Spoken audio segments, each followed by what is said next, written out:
السلام عليكم، معكم كريم وأهلا وسهلا فيكم بفيديو جديد. قصة اليوم من الولايات المتحدة الأمريكية، تحديدا من بلدة اسمها ويني بولاية تكساس، وهي البلدة اللي انولد فيها بطل القصة دوني رود بتاريخ 28 فبراير عام 1942. انولد دوني مع أخ توأم اسمه روني بعائلة بسيطة، أبوهن وأمهن كانوا مدرسين، وكان التركيز الأكبر خلال طفولتهم على الدراسة. بعام 1960 تخرج دوني من المدرسة الثانوية وانتقل لمدينة كوليج ستيشن بولاية تكساس، وهنيك التحق بجامعة تكساس A&M ليدرس فيها الهندسة الكيميائية. خلال فترة دراسته الجامعية تعرف دوني على زميلة اسمها لوان هارت، وبعد فترة من تعارفهم قرروا انهم يتزوجوا.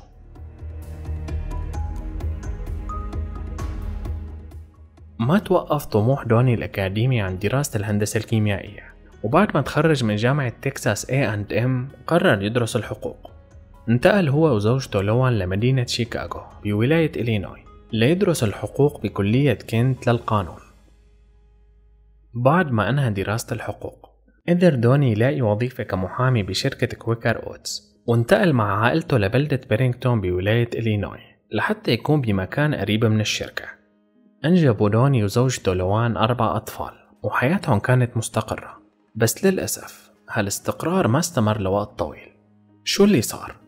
كان دوني يروح على مجلس أولياء الأمور بمدرسة أطفاله، وهنيك تعرف على سيدة اسمها ديان ماركس.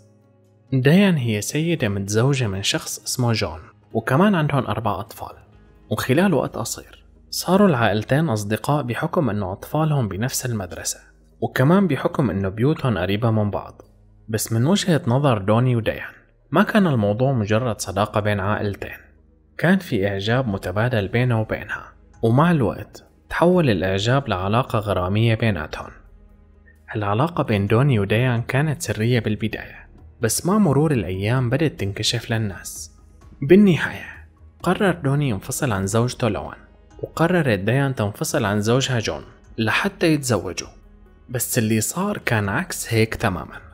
دوني وديان ما تزوجوا، اللي تزوجوا هن شركائهم السابقين لوان وجون. الزواج صار رغم عدم وجود أي علاقة بيناتهم من قبل. يمكن زواجهم كان ردة فعل على خيانة دوني وديان، بس على العموم زواجهم كان ناجح. طيب دوني وديان ليش ما تزوجوا؟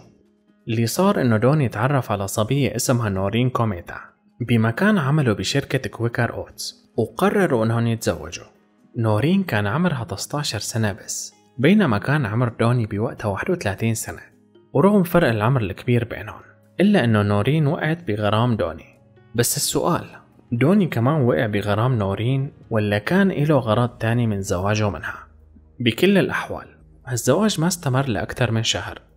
بتاريخ 14 سبتمبر من عام 1973، بعد 27 يوم بس على زواجهم، كانوا العروسين بزيارة بمنزل أهل نورين، وهن راكبين بالسيارة وراجعين على البيت. طلع دوني فجأة أداة حادة وضرب فيها نورين على راسها لحتى ماتت. بعدين خلى السيارة تنزل بالمنحدر اللي على جنب الطريق ليبين الموضوع كأنه حادث، واتصل بالطوارئ. ولما وصلوا سيارات الشرطة والإسعاف على مكان الحادث لقوا دوني وزوجته على الأرض بجانب السيارة. كان دوني معانق راس نورين وعم يبكي. لما سألوه كيف صار الحادث قالهم إنه في سيارة كانت عم تطاردهم وأجبرته إنه ينزل بالمنحدر، وقالهم إنه نورين خافت وحاولت تطلع من السيارة وهي نازلة بسرعة، فوقعت واصطدم راسها بصخرة. نقلوا جثتها على المشفى، وتسجل سبب الوفاة على إنه كسر بالعمود الفقري. اعتبر حادث عرضي، لهيك ما تم طلب تشريح الجثة، رغم إنه الإصابات اللي تعرضت لها نورين أبدا ما بتتطابق مع سبب الوفاة اللي تسجل. لما سألوا دوني عن الشخص اللي هاجمه بالسيارة قالهم إنه في أشخاص عم يهاجموه لأنه عم يشتغل على قضية ضدهم، وهددوه ينسحب منها بس هو ما قبل، لهيك عم يحاولوا يقتلوه. ورغم عدم وجود أي دليل بيثبت كلامه إلا أنه الشرطة صدقوه. كيف صدقوه بهالبساطة؟ كان دوني محامي محترم، وكانت سمعته جيدة بين الناس بالبلدة، لهيك ما كانت روايته للأحداث موضع خلاف، وما حدا شك ولا للحظة واحدة إنه الحادث يكون مدبر. شو السبب اللي خلى دوني يترك ديان السيدة اللي كان يحبها ويتزوج نورين ويقتلها بعد أقل من شهر على زواجهم؟ السبب ببساطة إنه كان بحاجة لفلوس، وبعد ما تزوجها وقتلها قبض مبلغ التأمين على حياتها واللي هو 120,000 دولار، وهالمبلغ حسب قيمة العملة بوقتنا الحالي بيطلع أكتر من 700,000 دولار.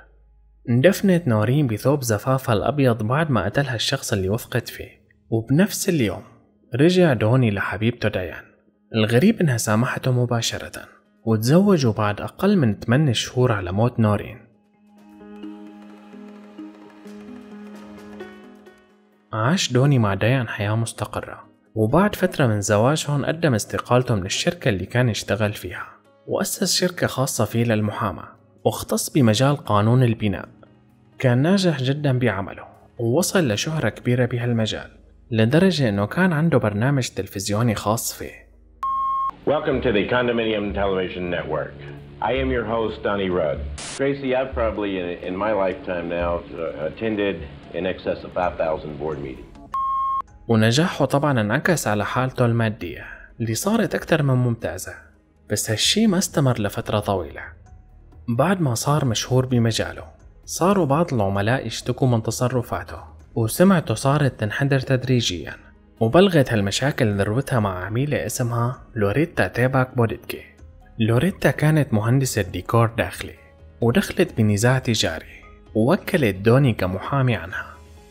قالها دوني إنه توصل لتسوية للقضية مقابل إنها تحصل على مبلغ 450,000 دولار، واكتشفت بعدين إنه كان عم يخدعها، لهيك هددته بإنها ترفع قضية نصب واحتيال ضده. بعد كم يوم من تهديدها إله، تحديدا بتاريخ 4 أبريل من عام 1991، رجع زوج لوريتا على البيت ولقاها مقتولة بالمطبخ برصاص مسدس. أول شخص توجهت الاتهامات ضده بارتكاب الجريمة كان دوني، خصوصا أنه جيران لوريتا شافوه قدام بيتها بيوم الجريمة. ما كان في أي دليل مادي بيثبت تورط دوني، لهيك تمت تبرئته. استمرت مشاكل دوني مع عملائه لغاية عام 1994 لما انمنع رسميا من مزاولة مهنة المحاماة، وانتقل بعدها ليعيش مع عائلته بولاية تكساس. بعام 1996 ماتت ديان زوجة دوني الثالثة بمرض السرطان، وبعد وفاتها بوقت قصير تزوج للمرة الرابعة. هالمرة كمان زواجه ما استمر لوقت طويل بسبب خلافات بينه وبين زوجته، وبعام 2000 تزوج دوني للمرة الخامسة. رغم أنه دوني قدر يخفي جريمة قتل زوجته نورين لسنين طويلة وعاش حياته بشكل طبيعي خلال هالسنين، إلا أنه انكشف بالنهاية. كيف انكشف؟ لوريتا مصممة الديكور الداخلي اللي انقتلت بعد خلاف بينها وبينه، كان عندها بنت اسمها ستيفاني. ستيفاني كانت متأكدة أنه دوني هو اللي قتل أمها، وكانت بكل ذكرى سنوية للجريمة تبعت له إيميل تكتب له فيه: صحيح أنك قتلتها، لكن جزءا منها لا يزال هنا، وهذا الجزء هو أنا، لن أستسلم. بعام 2013 قدرت ستيفاني أنها تحرك القضية مرة تانية، وقررت شرطة إلينوي إعادة التحقيق بقضية مقتل أمها لوريتا مرة تانية. انعاد التحقيق مع دوني، وتشعبات هالتحقيق وصلت الشرطة لسؤال كان المفروض ينسأل من سنين طويلة: موت نورين زوجة دوني الثانية كان فعلا حادث سيارة ولا كان جريمة قتل؟ ولحتى يعرفوا الإجابة على هالسؤال ما كان قدامهم خيار إلا أنهم يفحصوا الجثة، وبعد فحص بقايا هيكلها العظمي تبين أنه سبب وفاة نورين هو ضربات بأداة حادة على الرأس. ما قدروا المحققين يثبتوا أنه لدوني علاقة بقتل لوريتا مصممة الديكور، بس التحقيق بهالجريمة كان هو راس الخيط اللي وصلهم لتورطه بقتل زوجته الثانية نورين. بتاريخ 2 يوليو من عام 2018 تمت إدانة دوني رود بقتل زوجته نورين بعد 45 سنة على ارتكابه للجريمة، وانحكم عليه بالسجن لمدة 150 سنة مع إمكانية إطلاق السراح المشروط بعد 75 سنة.